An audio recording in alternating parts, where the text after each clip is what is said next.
Muy bien, pues empezamos el programa con Cold War, película de 2018, polaca, de Paweł Pawlikowski, espero haberlo dicho bien.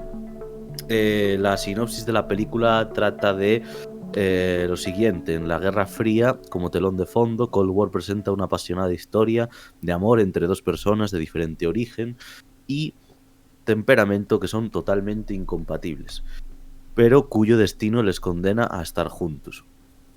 Se podría matizar igual esto último, porque yo creo que el destino lo crean ellos un poco. No estoy seguro de si el destino realmente les empuja a estar juntos. Antes de empezar a desgranarla, decir que la tenéis ahora mismo, cuando nos estáis escuchando, que probablemente si lo hacéis rutinariamente será en 2023. Es el primer programa que vamos a lanzar en 2023. La tenéis en Prime Video, Movistar Plus y Filmin.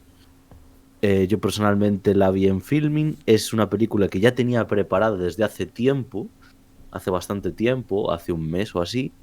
La película fue un éxito total en premios. Estoy viendo aquí, bueno, podría estar sin parar. Mejor película europea en los Goya, nominada a mejor película extranjera en los Gaudí, en los César, a mejor director, fotografía y película extranjera en los Oscar, que vamos a decir ya algo, vamos a sentenciar algo, que es: si Roma de Alfonso Cuarón no hubiera existido, cuidado con Cold War en esos Oscars. Y ya no lo digo solo como película extranjera, porque Paweł Pawlikowski entró como director también, como no lo hizo cuando Ida fue nominada y ganadora del premio. Y eso es así porque, o sea, está nominado también Paweł Pawlikowski, no porque ahora en estos últimos años en los Oscars les haya dado por meter a directores extranjeros, sino porque de verdad la dirección de esta película es una pasada. Ya iremos contando un poco por qué, pero está totalmente merecido. Y yo creo que si no hubiera estado Alfonso Cuarón, lo hubiera ganado él. De hecho, ganó mejor director en el festival más prestigioso de todos, que es el de Cannes. Bueno, considerada obra maestra para muchos. Yo no sé si obra maestra, pero sí que la elegí porque me parece una película que abrió también un debate sobre vamos a ver, es una película que eso se ambienta en la Guerra Fría y eh, pero nos la están poniendo en 2018. Vemos una relación monógama en la que hay, por ejemplo, en un momento de ella, violencia física respecto del hombre a la mujer. Y pues mucha gente se veía un poco contrariada con el gusto estético que trasciende la fotografía y todo ese rollo también.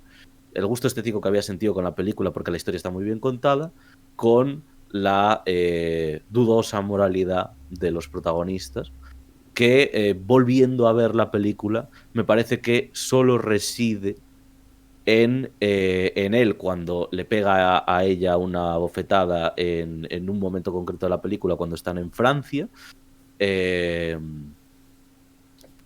y en los celos absolutamente locos e incontrolables de ella, de la coprotagonista, Joanna Kulik, creo que se llamaba.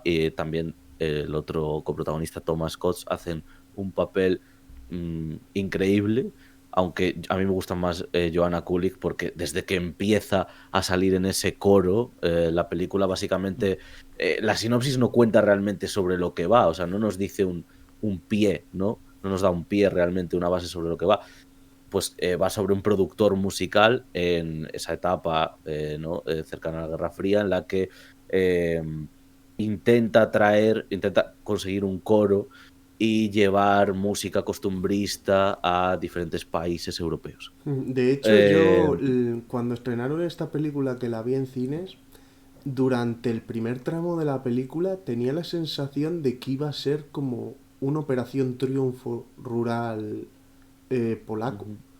Y me hacía gracia que de verdad fuera así. Luego cambia por completo Sí. el ser, el concepto de la película, pero la idea de una operación triunfo con no sé de qué serían las cintas, las grabadoras con las que lo estaban haciendo, pero sí, además Creo que la película al principio puede recordar mucho a la película anterior, que hablabas, la de Ida, porque resulta bastante más relajada, bastante más pausada en el ritmo. La película anterior de este director, la de Ida, que has nombrado antes, también fue muy bien recibida en festivales y recibió muchos premios. Y a mí me parecía que por eh, tanto por temática como por desarrollo, era una película menos agradecida que esta. O sea, esta película, quitando la barrera que puede tener alguna persona de que sea en blanco y negro, a nivel de ritmo y a nivel del entretenimiento que da, me parece que un espectador cualquiera no debería de distinguirla de una película hollywoodiense. Claro, Eh, de hecho, yo, el otro yo, día... sí. sí, di, Dani, di. No, no, que solo quería No, decir el tema de que, respecto al espectador medio, que sí que hay gente que, creo que te lo había de hecho comentado a ti, Iván, que, que sí que en una visión en una proyección que hice yo cuando vivía en Granada, sí que hubo gente a la que le aburrió mm. eh, Sí, a ver, la claro, película. Ujú. también es cuestión de entrar o no entrar, pero es que precisamente lo que estaba diciendo Oscar de esa comparación entre Ida y Cold War, de cómo una puede llegar más o menos al tal, te lo había, justo se lo había comentado a Dani hace un par de días, ¿no? Sí, En cuanto a que sí. Ida es tal vez una película como mucho más, que tiene una barrera más gorda que superar de cara Mm. al público que está Cold War, que creo que si entras dentro de la historia que te están contando y si conectas con los personajes y las situaciones, yo creo que es una experiencia brutal. Quería comentar una cosilla respecto a, por ejemplo, hace, bueno, en unos programas dije que Retrato de una mujer en llamas, tal como estaba planteada la composición de los planos, era como un cuadro. O sea, eran planos que parecían cuadros. Aquí podría casi decir lo mismo, pasa en cuadros en blanco y negro. O sea, tiene una serie de composiciones visuales esta película. Al principio ya lo vemos, en esa iglesia destruida, que hay un plano desde fuera donde delante de la iglesia hay como una especie, bueno, hay una especie no, hay unas ramas, hay unos árboles, unas ramas que hacen así como unas figuras detrás la iglesia. Luego dentro de la iglesia hay un plano nadir, que sería el plano que va de abajo arriba, ¿no? Es como si Mm. nosotros miramos hacia el cielo, que es un plano, Sí. pero con una composición simétrica total Como si de un hubiera, agujero como en si la... el suelo fuera transparente y la cámara Eso estuviera es. pegado al suelo. Eso es, que me parece brillante. Luego me recuerda esta peli también en esa composición, sobre todo, claro, es 4/3, un formato más reducido. El tema de la simetría está muy conseguida, cómo consigue introducir a tantos personajes dentro de un mismo plano sin que resulte forzado. Y decía que me recordaba mucho al Wes Anderson del Gran Hotel Budapest. O sea, sobre todo hay unos planos ahí al principio con una camioneta en un paraje en el que es un camino y la camioneta, que es un plano que tiene mucho aire por arriba, eh, que, que me recuerda mucho también a escenas del Gran Hotel Budapest. Y luego hay otros momentos en los que la película a la que me recuerda realmente es más actual, que es Belfast, en cuanto a cómo el director pone en un primer plano a los personajes, deja, como he dicho antes, bastante aire por arriba, pero que ese aire sirve para que de fondo haya como elementos secundarios que están haciendo Mm. una serie de cosas. Bueno, Digamos, el aire es el espacio sí, que hay entre que acaba el cuerpo y acaba el plano por arriba. sí, Todo Ujú. ese vale, sí, espacio que yo ahora mismo en el plano que se ve no tendría ningún aire porque con la cresta me estoy cargando el aire, claro, por poner de gracias, ejemplo. gracias Oscar que no lo había explicado, Mm. pero básicamente eso, que cómo introduce tantas cosas, cómo cuentas tantas cosas dentro de un espacio reducido, he dicho como el 4/3, y que esta película tiene es un ejercicio de síntesis narrativa bestial. Es una historia que abarca 15, bueno, creo que eran 15 años, igual me equivoco y son más, Sí. pero que es una película de hora y 17 minutos, me parece sin créditos, no llega a la hora y 20, y todo, o sea, está narrado con una claridad.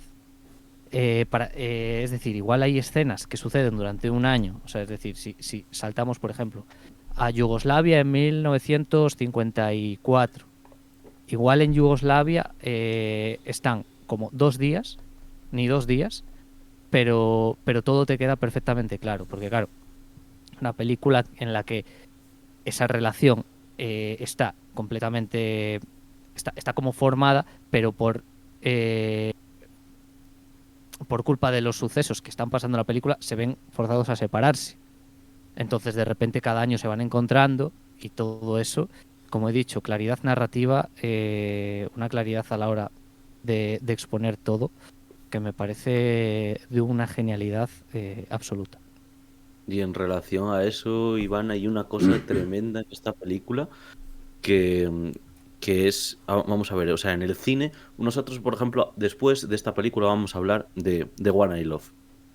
En The One I Love, eh, cada plano trabaja, pero normalmente, salvo en algunos planos en concreto, trabaja de una manera como estética. Por ejemplo, vuelvo al contraplano, o sea, estamos en una conversación y vuelvo al contraplano de la cara de un protagonista porque crea un gesto estético que en ese momento es mejor ponerlo a él delante de la cámara que poner a la actriz.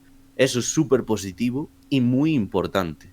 Pero luego hay otra cosa más que es el carácter simbólico de un plano junto al estético. Y si consigues hacer, como por ejemplo hacía Bong Joon-ho en Parásitos, que cada plano tenga las dos cosas, para mí es donde se acerca una película a ser una obra maestra.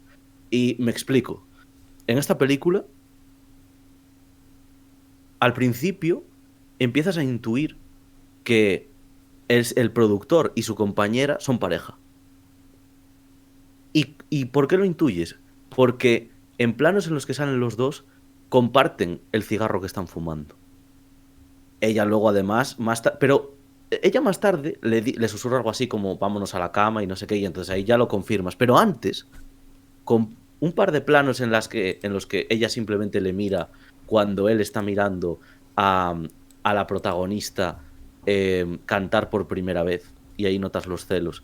Cuando se van pasando el cigarro, luego el cigarro se lo dejan de pasar, dejan de compartir los cigarros. Por ejemplo, todo lo que tengo que mostrar de la personalidad de la protagonista, ¿cómo consigo mostrarlo a nivel estético y simbólico? Pues la película lo consigue.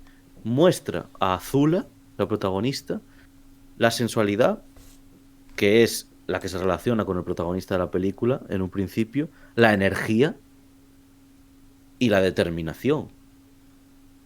Hay un plano que podría haber cambiado a un contraplano hacia la actriz, que es la que al principio está con el protagonista y es también la productora de la orquesta. Y entonces la cámara decide quedarse quieta con Zula y se escucha desde atrás. Vale, es suficiente. Y Zula lo que hace es le corta al hablar a la mujer que le está examinando y se pone a cantar otra vez. Como diciendo, no, espera, que yo te quiero cantar esto y lo voy a cantar. Entonces, eso junto con que la película siempre está hablando de la pobreza y el arte, la materia y la mente, ¿no? Como al principio vemos a unos músicos cantando y primero graba los instrumentos, luego graba a quien los está grabando, es decir, la cinta que había ahí posada, y luego la cámara se va moviendo y ves a quien lo organiza, que es el protagonista, y luego se vuelve a mover y ves a todos los músicos tocando, ¿no? Aparentemente sencillo y con un fondo de barro en el suelo, de que tiene que estar la cámara encima de un barril porque no tienen ni siquiera una mesa. Es que es perfecto. O sea, es perfecto. Y no es por ponerme así como pomposo, pero que muchas veces cuando haces esta broma de poetic cinema, ¿no? Y tal, pues es que es un poco eso. Joder, en Parásitos era tremendo, macho. O sea, es que los veías conversando y había algo detrás del plano Claro. o en algo que iba a hacer con las manos que decías, "Buah, es que eso simboliza también la pobreza y ya no solo el gesto de la actriz, ¿no? O del actor, sino que también hay algo más en el plano. Y creo que Claro. Cold War funciona que sea tan corta, que el metraje final sea tan corto, porque dice una barbaridad de cosas. Hay un plano que es que te crees que no hay, o sea, te crees que estás viendo a los protagonistas y un fondo detrás, y resulta que te vas dando cuenta durante el plano que el fondo que tienen detrás es un cristal, porque es enorme la amplitud del plano y estás, claro, viendo reflejado las emociones que ellos están sintiendo. Que yo, aquí ya se me fue la olla y acabé, digamos, haciendo una especie de, digamos, comparación con las meninas. Porque las meninas vemos, claro, vemos al pintor que está también en el fondo, que no está pintando lo que, o sea, está pintando lo que vemos nosotros, no a quien cree que le está pintando, que está, o sea, pero es que es tremendo.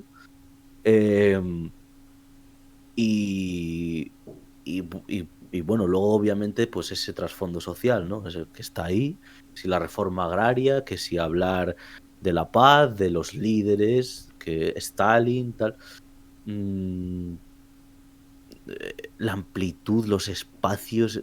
Yo esta película acabo de mirar mientras hablaba Iván de pues, por el aire que habían algunos planos y tal. He mirado el presupuesto de la película.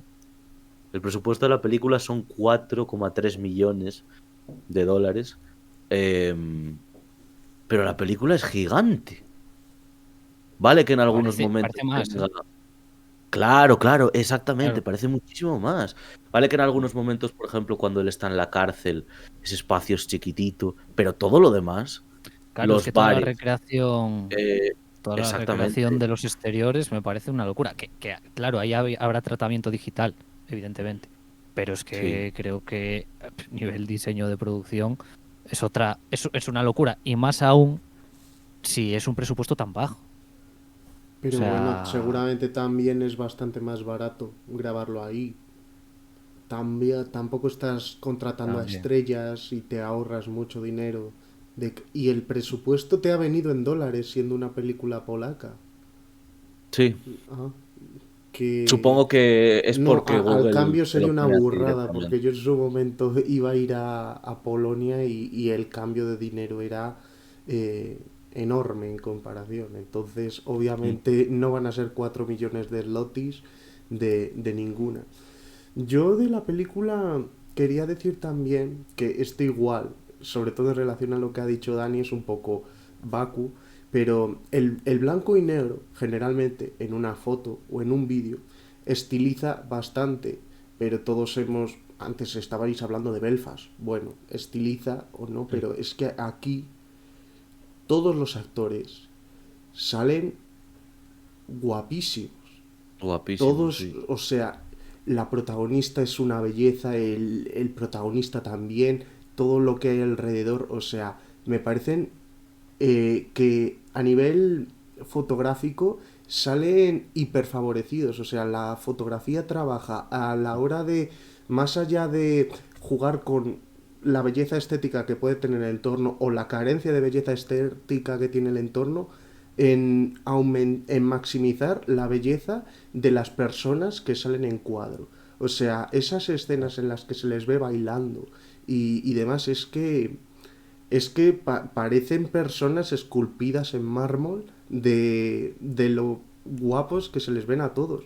Y luego únicamente es valorar porque más tarde vamos a hablar de otro director polaco, aunque no habíamos hablado nunca de cine polaco, de lo bien que, de la buena salud que tiene actualmente el cine polaco, porque tampoco es que se exporten 20 películas al año.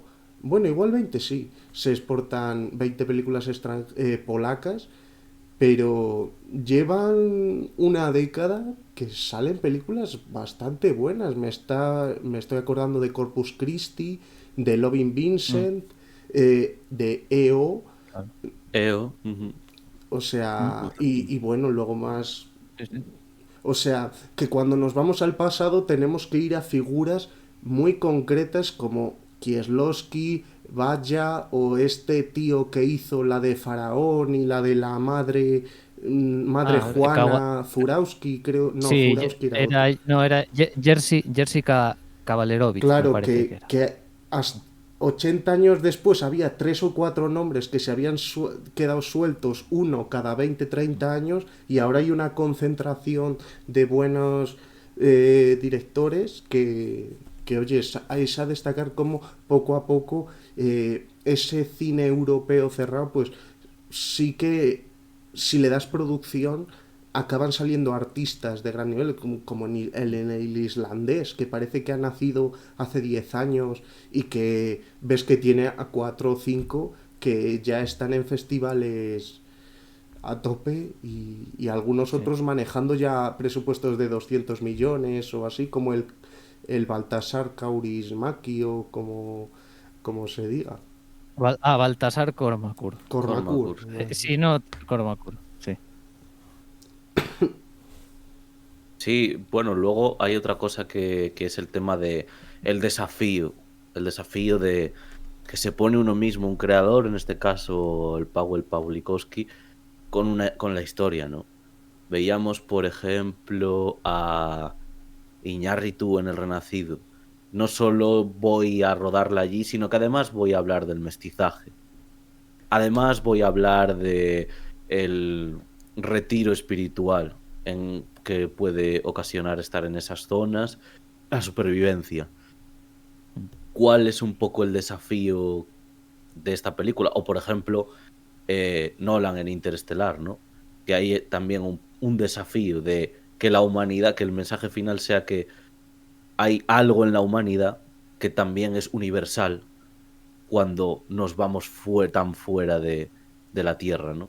Pues yo creo que en esta película es un poco o sea, el mostrar cómo una historia de amor tan singular, tan